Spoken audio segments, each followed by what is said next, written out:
You don't win wars if you fight the way you fought the last war. Yes, आज मैं आप सभी को थिएटर कमांड कॉन्सेप्ट्स के बारे में बताने वाला हूँ. Your SSB guru colonel Agarwal is back.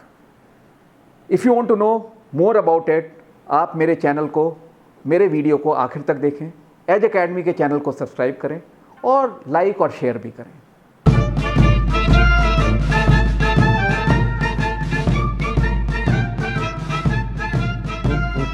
हमारे देश में बहुत सारी कमांड हैं. अगर कहें तो 17+2 कमांड्स हैं. 7 कमांड्स इंडियन आर्मी की हैं, 7 ही कमांड इंडियन एयरफोर्स की हैं और 3 कमांड इंडियन नेवी की हैं. 2 कमांड, एक अंडमान एंड निकोबार कमांड और एक स्ट्रेटेजिक फोर्स कमांड अलग से हैं जो कि ट्राई सर्विस है. हाल फिलहाल कमांड और थिएटर कमांड बहुत ज़्यादा न्यूज़ में था और मेरे से बहुत सारे स्टूडेंट्स ने पूछा कि सर ये थिएटर कमांड क्या चीज़ है, ये कॉन्सेप्ट क्या है. हमारे chief of defence staff general Bipin Rawat ने इस कॉन्सेप्ट को अभी बताया. ये कॉन्सेप्ट कोई नया नहीं है. ये ऐसा नहीं है कि जनरल बिपिन रावत ने इनिशिएट या इन्वेंट किया है. बहुत पुराना, वर्ल्ड वॉर 2 के टाइम से ये कॉन्सेप्ट चला आ रहा है.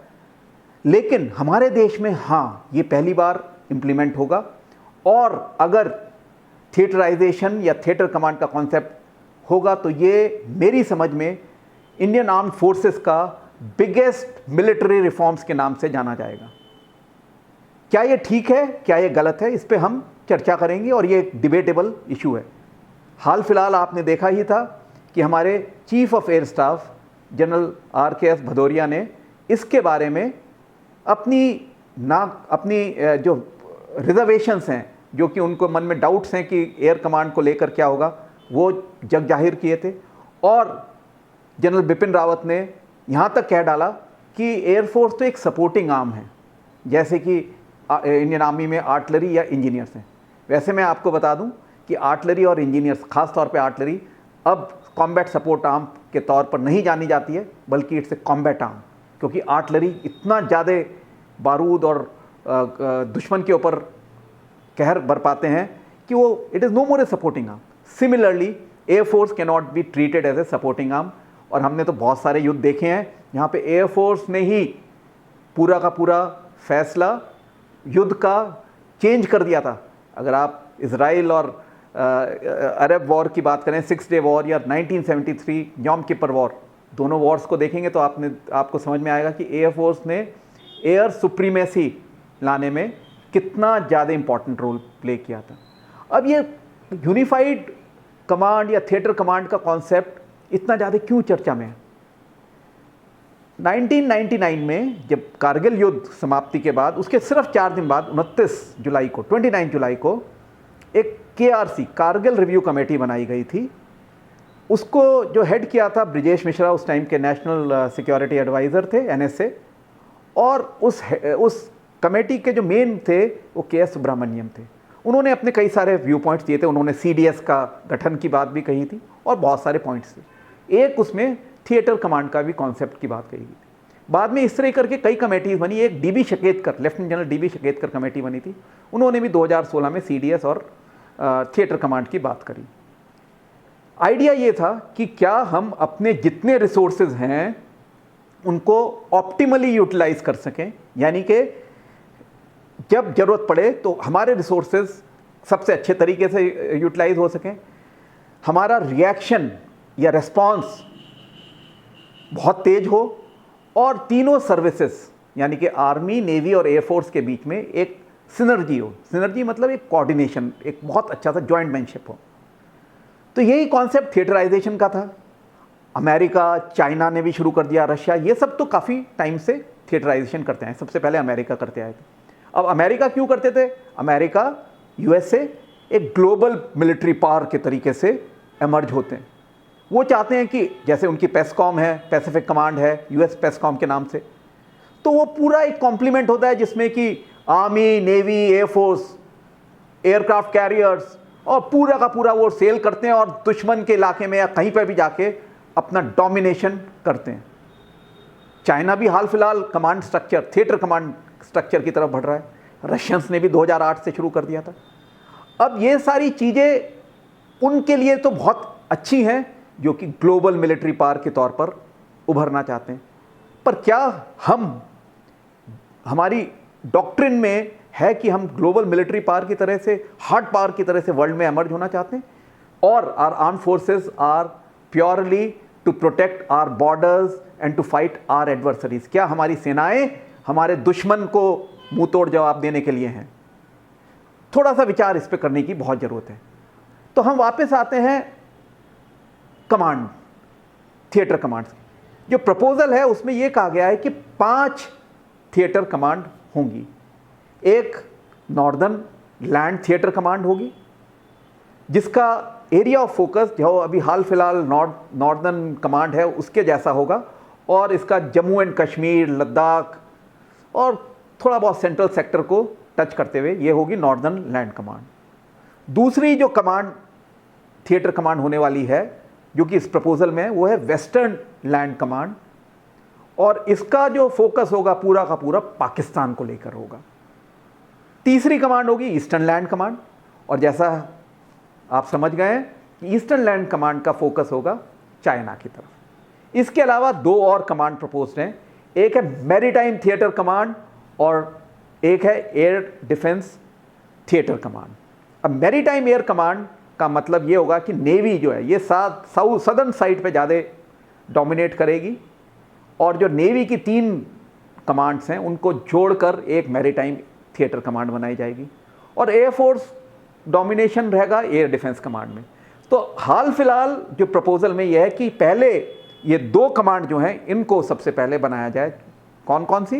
एयर डिफेंस कमांड और maritime theatre command.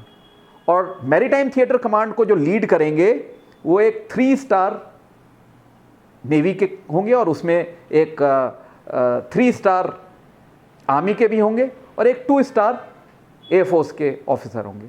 Similarly air defence command में 3 स्टार एयरफोर्स के ऑफिसर होंगे, 3 स्टार आर्मी के ऑफिसर होंगे, और 2 स्टार नेवी के ऑफिसर होंगे। ये ढांचा बनेगा।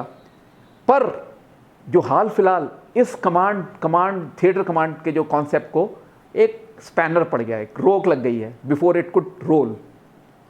और सही बात भी है, जब तक हम कोई नया स्ट्रक्चर लाएं, जैसा मैंने कहा कि it is going to be the biggest military reform, हमें उस पर पूरी चर्चा कर लेनी चाहिए। क्या हमारा एग्जिस्टिंग कमांड स्ट्रक्चर एक फेलियर है? क्या उसकी शॉर्टकमिंग्स हैं? अगर उनकी शॉर्टकमिंग्स हैं तो क्या हमने उनकी शॉर्टकमिंग्स को दूर किया है? और अगर दूर करके वो ठीक नहीं हुई है तो हमें कोई नई चीज़ ट्राई करनी चाहिए। कहा जाता है change is the only permanent thing. पर we can not change for the sake of changing. हमारी सेनाएं करीब 17 लाख की हैं, आर्मी, नेवी, एयरफोर्स को मिलाकर। तो अगर इस तरह का एक उसके structure, command and control structure से छेड़खानी होगी तो शायद कहीं ना कहीं आने वाले समय में प्रॉब्लम भी हो सकती है। तो क्यों ना एक प्रोटोटाइप बनाकर उस पर काम किया जाए और उसको ट्राई आउट किया जाए कि क्या वो एक सक्सेसफुल मॉडल है या नहीं, इससे पहले कि हम पूरा उथल पुथल मचा दें और कमांड थिएटराइजेशन को इन इफेक्ट करें। कंसेप्चुअली ये बहुत बढ़िया चीज़ है, idea on paper is excellent, but when it is implemented will it serve the purpose we wanted, ये बहुत ज़रूरी है। अब एक छोटी सी मिसाल समझिए कि हमारी इंडियन एयरफोर्स जो है उसने क्यों ऑब्जेक्ट किया।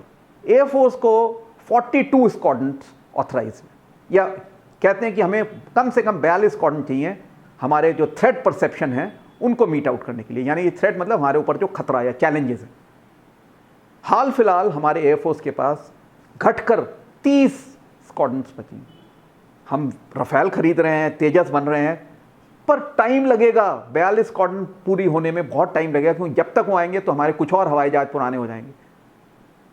लेकिन थिएटराइजेशन में क्या होगा कि सारे रिसोर्सेज डिस्ट्रीब्यूट हो जाएंगे थिएटर्स को। तो जब आपके रिसोर्सेज डिस्ट्रीब्यूट हो गए तो आपकी एज कमज़ोर पड़ जाएगी, ये मेरा मानना है। हम अपने एयर रिसोर्सेज नहीं कर सकते, हम यूएसए या चाइना का मॉडल अपने ऊपर रेप्लिकेट नहीं कर सकते। हमें हमारा मॉडल पे वर्क करना है, और हमारे मॉडल ने हमेशा से हमें सफलता दी है, ऐसा नहीं है। हाँ, कमियां हैं, उन कमियों को दूर किया जा सकता है, ऐसा नहीं है कि वो कमियां जो हैं, जो शॉर्टकमिंग्स हैं, they can not be overcome, but to overcome the shortcomings you can not dismantle the entire building. अगर आप किसी बनी हुई एक इमारत को जो कि बहुत मजबूत है, उसको आप स्ट्रक्चर को चोट पहुंचाएंगे तो नुकसान तो होगा ही। इसमें हम बहुत चर्चा कर सकते हैं। आज मैंने बहुत ब्रीफ में अपने सभी डिफेंस एस्पिरेंट्स को थिएटराइजेशन या थिएटर कमांड कॉन्सेप्ट को समझाने की कोशिश करी है। अगर आपके कोई क्वेश्चंस हैं थिएटर कमांड को लेकर, मेरे से ज़रूर चैट बॉक्स में लिख दें, क्वेश्चंस पूछें, कमेंट बॉक्स में आप लिखें, मैं ज़रूर उन क्वेश्चंस को आंसर करने की कोशिश करूंगा। आप इस वीडियो को शेयर करें, लाइक करें और एज एकेडमी के चैनल को सब्सक्राइब करें। आज के लिए जय हिंद।